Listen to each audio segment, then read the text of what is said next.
There is something strangely satisfying about pulling a dedicated camera out of your pocket instead of just reaching for a phone.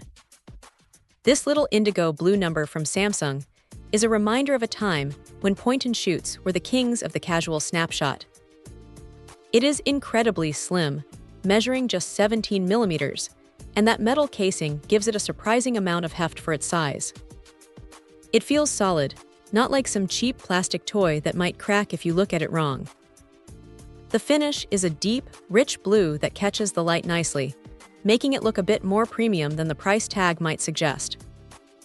Now, looking at the lens, you get a 27mm wide-angle view with a 5x optical zoom. For everyday stuff, like grabbing a quick shot of a street scene or a group of friends at a dinner, that range is actually pretty sweet. It is not going to get you close-up shots of birds in the trees, but for a camera that slides into a jeans pocket, it is a solid trade-off. The image stabilization is there to help out when your hands aren't perfectly steady, which is a lifesaver because, let's be honest, we aren't all tripod-toting professionals. The interface is built around the idea of keeping things simple. It has this smart auto mode that basically does the heavy lifting for you. You point, you click, and the camera figures out the lighting and the scene. It is great for those moments where you don't want to fiddle with settings and just want to capture the memory before it disappears. The screen on the back is a 2.7-inch display, which is perfectly fine for framing shots, though it definitely shows its age compared to the high-resolution displays we are used to on modern smartphones.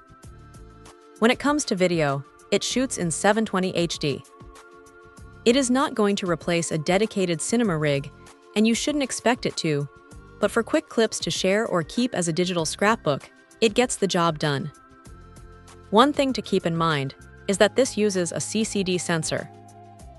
There is a specific look to those older sensors, a certain warmth and texture that some people really miss in the hyper-processed world of modern mobile photography.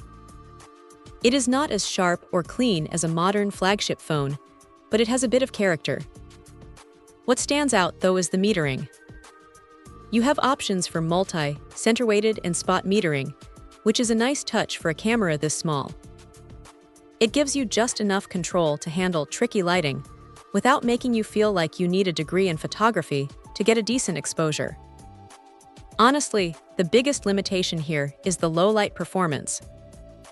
If you are shooting in a dimly lit room, you are going to see some grain, and the autofocus might hunt a little bit. It is definitely a daylight-loving device. Also, while it is a fantastic little tool for travel, you have to remember to keep an eye on the battery. It is not a marathon runner, so if you are planning a full day of shooting, having a spare is a smart move. It is a charming piece of tech that captures a specific era of digital photography. It is not trying to be the most powerful machine on the market, but for someone who wants a dedicated, stylish, and simple way to snap photos without the constant distractions of a smartphone, this little blue box is a pretty fun companion. It is a simple, honest camera that does exactly what it says on the box. Check out the video description for updated price. And thank you for watching this video.